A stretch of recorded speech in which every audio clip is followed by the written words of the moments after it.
അസ്സലാമലൈക്കും. എൻ്റെ ചാനലൊന്ന് സബ്സ്ക്രൈബ് ചെയ്യണേ. ഞാനിന്നിവിടെ പറയാൻ പോകുന്നത് വിവാഹാഘോഷങ്ങളിലെ അനാചാരങ്ങളെക്കുറിച്ചാണ്. ഏറ്റവും പവിത്രമായൊരു ബന്ധം തുടങ്ങുക എന്ന ഉദ്ദേശത്തോടു കൂടിയുള്ള ഒരു ആഘോഷം. തീർച്ചയായും അതാണ് ഓരോ വ്യക്തികളുടെയും ജീവിതത്തിലെ വലിയ ആഘോഷവും.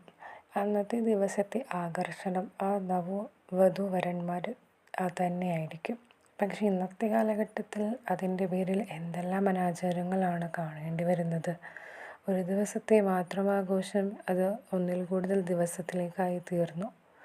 അതിന് വിവിധ തരം പേരുകളും ബ്രൈഡ് ടു ബി, അരിക്കുത്ത്, മഞ്ഞക്കല്യാണം, ചുവപ്പ് വസ്ത്രമിട്ടാൽ ഗുലാബി നൈറ്റ്, എന്തെല്ലാം അനാചാരങ്ങളാണ് ഈ പവിത്രമായ ദിവസത്തിൽ കാണേണ്ടി വരുന്നത്. ഗാനമേള, ഡാൻസ് എന്നിവ വേറെ. നമ്മുടെ കൗമിനാണ് ഇതെല്ലാം കൂടുതൽ.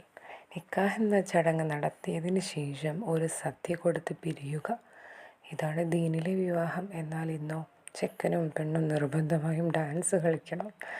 ഡാൻസ് പെർഫോമൻസ് ഇല്ലാത്തൊരു കല്യാണം ഇന്ന് കുറവായിരിക്കും.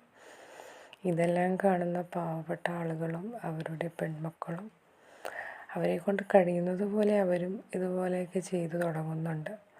പണമുള്ളവർ ഇതുപോലെയുള്ള ചടങ്ങുകൾ വെക്കുമ്പോൾ പണമില്ലാത്ത വീട്ടിലെ പെൺകുട്ടികളെയാണ് ഓർക്കേണ്ടത്. അവർക്ക് അവരുടെ ഏറ്റവും വലിയ ദിവസം ഇതുപോലെ ആഘോഷിക്കാൻ പറ്റാത്തതിൻ്റെ ദേഷ്യവും ഉള്ളിൽ കാണും. ആരും ചിന്തിക്കാനും പോകുന്നില്ല. ഇസ്ലാമിൽ പറഞ്ഞതുപോലെയാണ് ഞാൻ എൻ്റെ വിവാഹം നടത്തിയത്, അതിൽ ഞാൻ സന്തോഷവതിയാണെന്ന്. പണമുള്ളവരെ സംബന്ധിച്ചിടത്തോളം അവർക്കൊരു മാസത്തേക്ക് ആഘോഷിക്കാം. അതിനുള്ള പൈസ അവരുടെ പക്കലുണ്ട്. അവരതിനെ ന്യായീകരിക്കുന്നത് ഇപ്രകാരമാണ്: കുറേ ആളുകൾക്ക് ജോലി കിട്ടുമല്ലോ, വരുമാന മാർഗമല്ലേ ഇന്ന്. ആ കാര്യത്തിൽ ഒരു സംശയമില്ല. എങ്കിലും അത് ഓരോരുത്തരും കണ്ട് ആസ്വദിച്ച് അവർക്ക് ആഗ്രഹം വരാനുള്ളൊരു വഴിയാവരുത്. പണമുണ്ടെങ്കിൽ നടത്തിക്കോളൂ. അയാളെ കൊണ്ട് പറ്റാവുന്ന രീതിയിൽ പാവപ്പെട്ടവൻ്റെ മക്കളുടെയും കല്യാണം ആ കൂട്ടത്തിൽ തൻ്റെ മകൾക്ക് കൊടുക്കുന്നതിൻ്റെ പകുതി കൊടുത്ത് ആ പന്തലിൽ വിവാഹം നടത്താൻ മനസ്സ് അനുവദിക്കുന്ന എത്ര ആളുകളുണ്ട്. പാവപ്പെട്ട പെൺകുട്ടികളുടെ കല്യാണം നടത്തുന്നവർ പലരുണ്ട്. എന്നാൽ ആ ആഘോഷങ്ങളിൽ അവരെയും ചേർത്ത് പിടിച്ച് സ്വന്തം മക്കളുടെ പന്തലിൽ അവിടെ വെച്ച് നടത്താനുള്ള ഒരു പാങ്ങ് ആർക്കുണ്ട്?